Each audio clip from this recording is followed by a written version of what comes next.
کسی نے خوب کہا ہے کہ تم مجھے اچھی ماں دو، میں تمہیں ایک اچھا ترقی یافتہ معاشرہ دوں گا۔ ثنا نے اپنے مضمون میں لکھا کہ آج ہمارا معاشرہ انتہائی انحطاط کا شکار ہے۔ معاشرے میں بہت سی برائیاں جنم لے چکی ہیں۔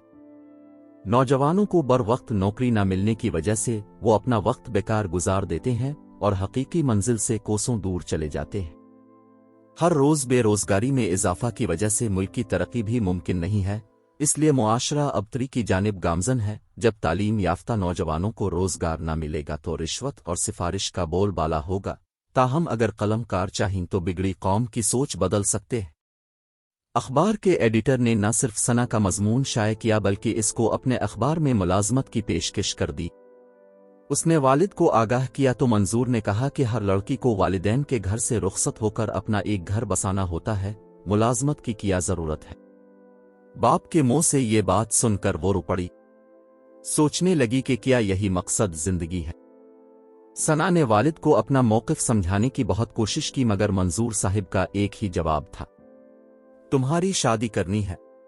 وہ خاموش ہو گئی اور والدین کی رضا کی خاطر سرخ جوڑا پہن کر پیا گھر سدھار گئی۔ ابھی شادی کو چند دن بھی نہ گزرے تھے کہ عدنان نے اس کو اس کے والد کا عہد یاد دلایا۔ پھر شادی کے 6 ماہ بعد عدنان اپنے سسر سے رقم لے کر مزید تعلیم کے حصول کے لیے انگلینڈ چلا گیا۔ برطانیہ میں زندگی گزارنا بڑا مشکل تھا۔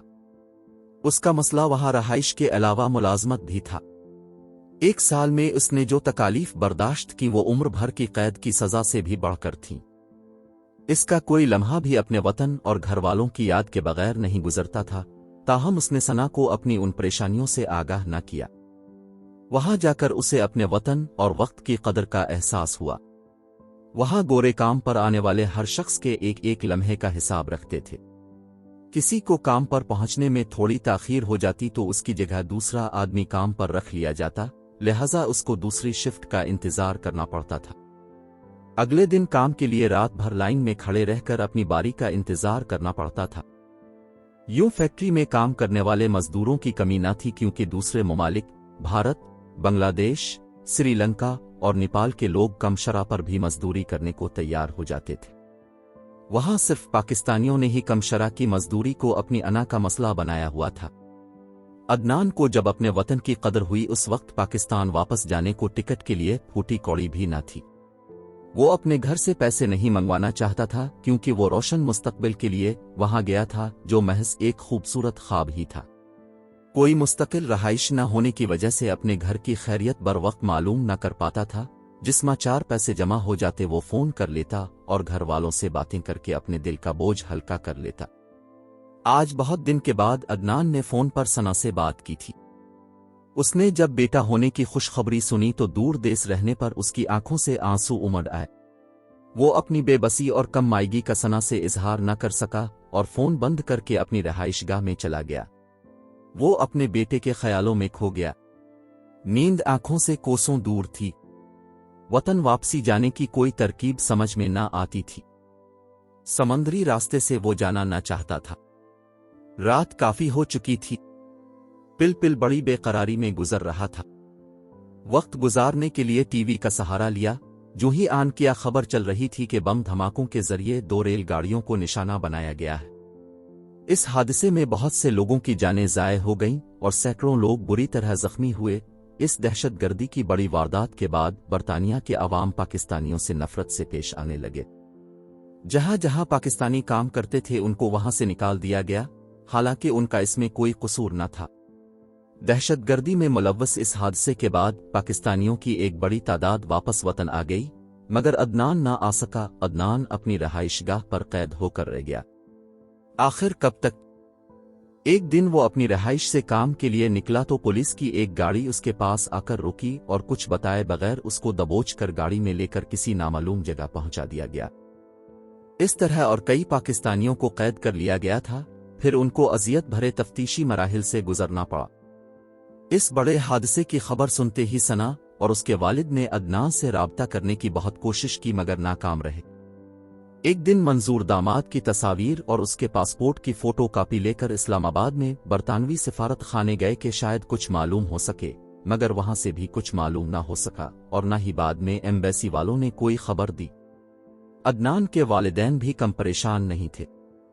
ثنا اور اس کے گھر والوں کو شک گزرا کہیں وہ ان ٹرینوں کے سانحے میں جاں بحق نہ ہو گیا ہو جہاں اور سفر کرنے والے جاں بحق ہوئے تھے۔ ثنا کے لیے عدنان کی جدائی برداشت کرنا بہت مشکل ہو گیا تھا، مگر سوائے صبر کے چارہ کیا تھا۔ ثنا کے پاس جینے کے لیے بس یادیں تھیں، اس کا پیارا بیٹا پاس تھا جس کے سہارے دن گزر رہے تھے۔ تنہائی سے نجات کے لیے وہ مضامین لکھتی رہی۔ ایڈیٹر نے ایک بار پھر رابطہ کیا اور ملازمت کی آفر کی۔ اس بار اس نے یہ پیشکش قبول کر لی۔ ایک دن دفتر کا کام مکمل کر کے گھر جانے کو تھی کہ ایڈیٹر نے اپنے کمرے میں بلایا اور کہا کہ ابھی گھر مت جائیے، ایک خبر لگانی ہے۔ یہ برطانیہ میں ہوئے بم دھماکے سے متعلق ہے جو 8 سال قبل ہوئے تھے، اور اس میں کچھ ممالک کے لوگوں کو شامل تفتیش کیا گیا تھا، ان میں کچھ پاکستانی بھی تھے۔ برطانوی حکومت نے آج 8 سال بعد ان کو جرم ثابت نہ ہونے پر رہا کر دیا تھا۔ ہم کو اس کی خبر لگانی ہے، ایڈیٹر نے ہدایت کی۔ حالات نے ثنا کو تندہی سے کام کرنے کا عادی بنا دیا تھا۔ اس نے اپنے ماضی کی ساری یادوں کو دماغ کے ایک کونے میں بند کر دیا، اپنی تکلیفوں کا کسی کو احساس نہ ہونے دیا، ہر وقت کام میں مصروف رہتی تھی۔ گھر جانے کی بجائے اپنے دفتر کے کمرے میں جا بیٹھی۔ ایڈیٹر نے کہا، تھوڑی دیر بعد ان پاکستانیوں کے نام اور تصویریں ملیں گی جو برطانیہ میں جرم کی سزا کاٹ کر آزاد ہوئے ہیں۔ چند منٹوں میں ایک شخص آیا جس کے ہاتھ میں ان قیدیوں کی تصاویر اور خبر کی مکمل رپورٹ تھی۔ اس نے تصاویر اور رپورٹ ثنا کے حوالے کر دی۔ ثنا نے یہ لفافہ متعلقہ شعبے کے حوالے کیا اور گھر چلی گئی۔ اگلی صبح دروازے پر دستک ہوئی۔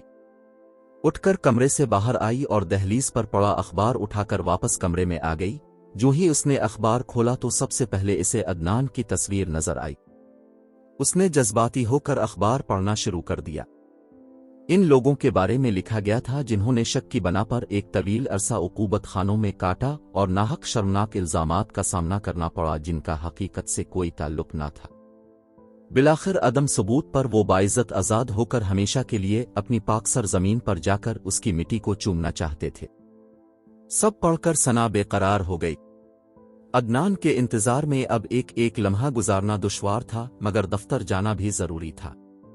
دفتر پہنچ کر اس نے ایڈیٹر اور کارکنان کو عدنان کی تصویر اور رہائی کی خبر سنائی۔ چند دوسرے ممالک کے اخبارات اور اعلیٰ شخصیات سے رابطہ کر کے خبر کی تصدیق کی۔ اس کے بعد ایک بڑا پہاڑ اس کے سر سے اتر گیا۔ اب عدنان کا انتظار تھا۔ جس دن اسے آنا تھا اپنے بیٹے محب اور والد کے ہمراہ ایئرپورٹ گئی۔ بہت سے لوگ اپنے عزیز و اقارب کے منتظر تھے۔ کچھ ہی دیر بعد طیارہ پہنچا اور قید و بند کی صعوبتیں برداشت کر کے رہا ہو کر آنے والے بے گناہ افراد ایئرپورٹ کے گیٹ سے باہر اپنی سرزمین کو عقیدت و محبت سے چوم رہے تھے۔ عدنان کافی کمزور ہو گیا تھا، مگر اس کے چہرے پر وہی کشش تھی جو برسوں پہلے ہوا کرتی تھی۔ عدنان کی آنکھوں سے آنسو بہہ نکلے۔ ثنا اس کو زندہ سلامت سامنے دیکھ کر بہت خوش تھی۔ اگلے روز اس کے منہ سے ساری کہانی سن کر ثنا کی روح کانپ اٹھی۔ اس نے فیصلہ کیا کہ وہ وہاں کی اعلیٰ عدالتوں سے ضرور انصاف مانگے گی۔ کچھ دنوں بعد عدنان کا کیس لے کر لندن روانہ ہو گئی۔ وہاں کے اخبارات اور اعلیٰ شخصیات نے ثنا کا ساتھ دیا۔ عدالت نے روزانہ کیس کی سماعت کی۔ انتظامیہ عدالت کو مطمئن نہ کر سکی۔ یوں عدالت نے فیصلہ کیا کہ جن افراد کو اتنے عرصے غیر قانونی حراست میں رکھا گیا تھا ان کو بطور جرمانہ معاوضہ ادا کیا جائے اور ان سے معافی مانگی جائے۔ ثنا کی ہمت اور کاوش سے صرف عدنان ہی نہیں اور بھی بہت سے لوگ مستفید ہوئے جن کے ساتھ ناانصافی کی گئی تھی۔ ان میں صرف پاکستانی ہی نہیں، دوسرے ممالک کے لوگ بھی شامل تھے۔ ہرجانے کے طور پر ملنے والی رقم سے ثنا اور عدنان نے مل کر اپنے لوگوں کے لیے تعلیمی ادارہ کھولا جہاں مفت تعلیم دی جاتی۔ یہ دونوں اپنے ملک کی ترقی کے لیے سرگرم ہو گئے۔ سچ ہے، ایک عورت کی تعلیم پورے معاشرے کو سنوارنے کے برابر ہوتی ہے۔ ناظرین، ایسی ویڈیوز دیکھنے کے لیے ہمارے چینل کو سبسکرائب کریں۔ مجھے دیجیے اجازت۔ خدا حافظ۔